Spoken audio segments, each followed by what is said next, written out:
एक प्रमेय दिया गया है। उस प्रमेय का नाम है कोण भुजा। इसी को संकेत में को भू कहते हैं और इंग्लिश में एंगल साइड। संकेत में AAS सर्वांग समता कसौटी और यह AAS सर्वांग समता कसौटी कहते हैं।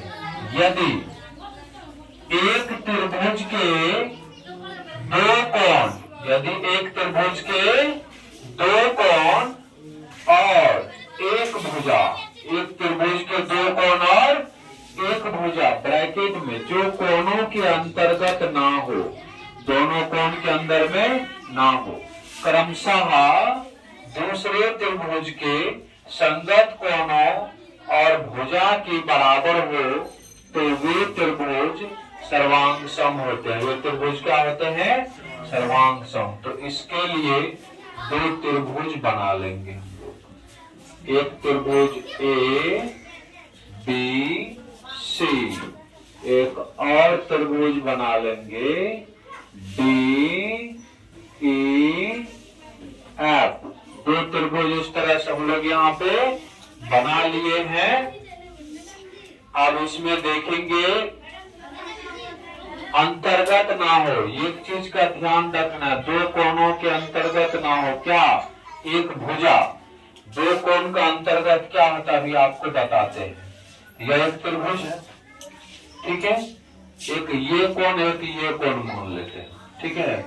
दो कोण मान लिए ना, ये दोनों के बीच में कौन भुजा पड़ता है?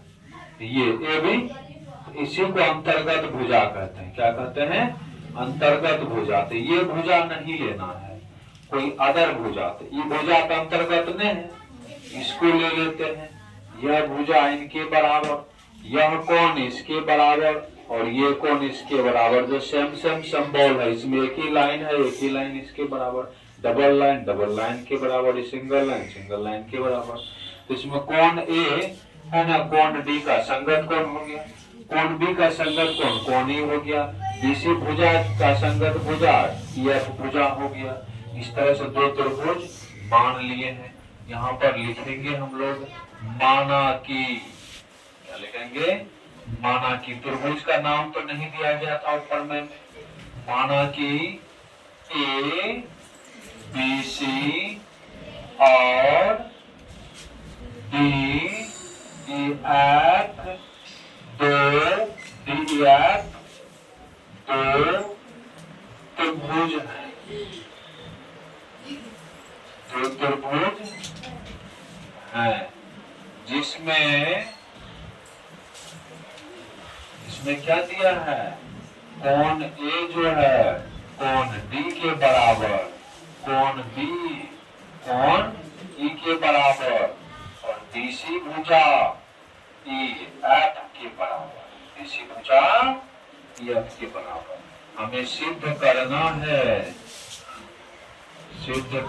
है कि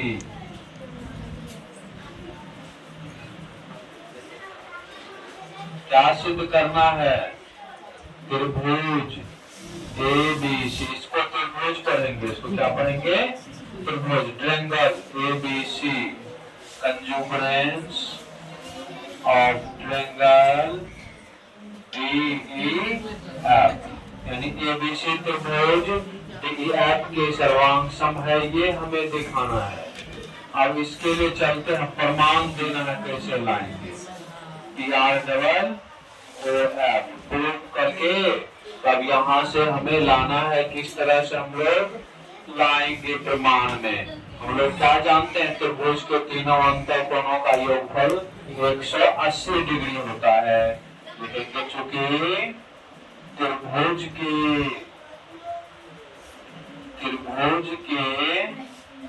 तीनों अंतः कोणों का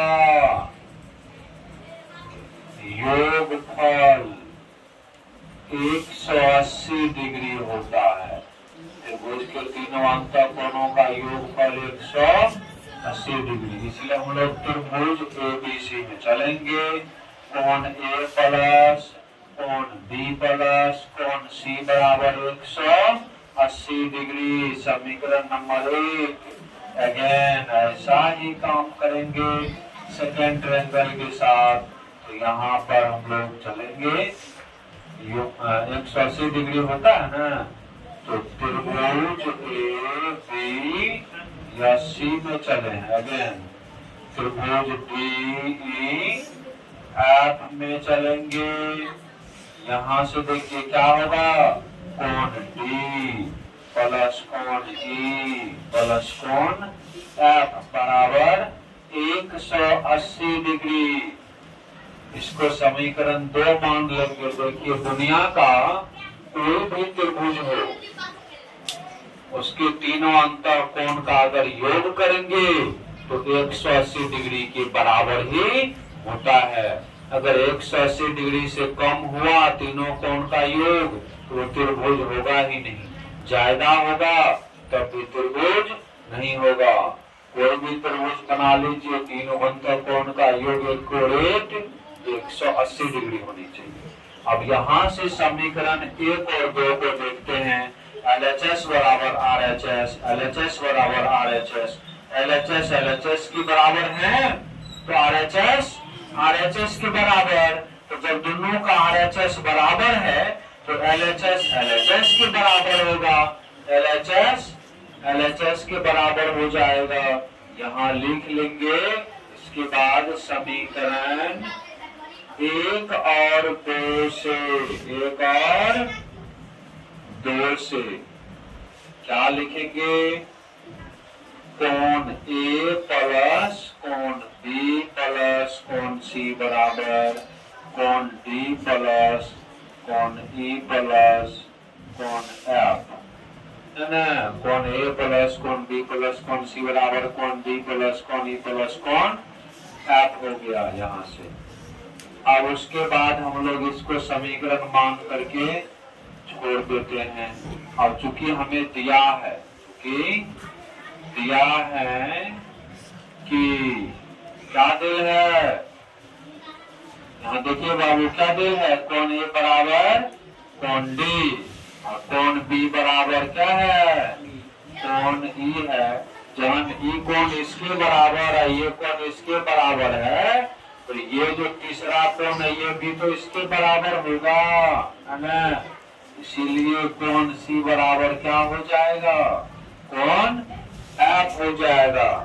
जब ये संगत कोण इस संगत कोण के बराबर हो गया, यह भी इसके बराबर हो गया, और तीनों अंतर कोण का योगफल 180 डिग्री होता है, तो यह तीसरा कोण भी क्या हो जाएंगे, बराबर हो जाएंगे। 180 डिग्री नहीं, बराबर हो जाएंगे, तीनों कोण बराबर हो जाएंगे।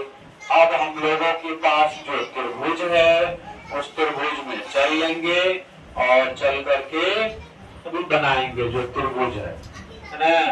9 त्रिभुज ABC और त्रिभुज DEF में यहाँ से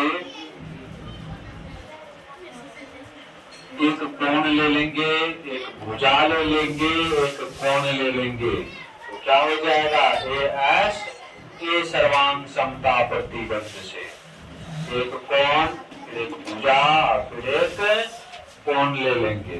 कोई कोण ले लेते हैं, कोण A बराबर कोण D है।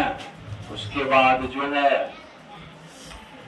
यह एक भुजा ले लेते, अंतर्गत भुजा होना चाहिए ना, तब न अंतर्गत भुजा होगा। BC बराबर यहाँ तो दिल अभी क्या निकाले हैं, C बराबर F, कोण C बराबर कोण F। आप देखिए ये वो कोण लिए हैं, ये कोण नहीं लेकर के कोण B बराबर कोण D लेते, तब अंतर्गत भुजा आ जाए। कोण B बराबर कोण E, कोण B कोण E के बराबर, BC F के बराबर, कोण C कोण F के बराबर। कोण भुजा कोण, कोण भुजा कोण, कोण भुजा कोण, कोण कोण भुजा कोण। तो ये कौन सा सर्वांग समता प्रतिबंध होगा, कौन सा होगा, कोण भुजा कोण, कोण भुजा कोण। कोण को क्या कहते हैं, एंगल ए एस ए। सर्वांग समता, सर्वांग समता प्रतिबंध, प्रतिबंध से, ए ऐसे सर्वांग समता प्रतिबंध से त्रिभुज क्या हो गए, सर्वांग सम। ABC त्रिभुज है ना, सर्वांग सम हो गए DEF का। यही आपको लाना था। इस प्रकार से आपका ये उत्तर में सिद्ध हो गया। ये बीच वाले लिखना है पहले, तब इनको लिखना है, तब इनको लिखना है।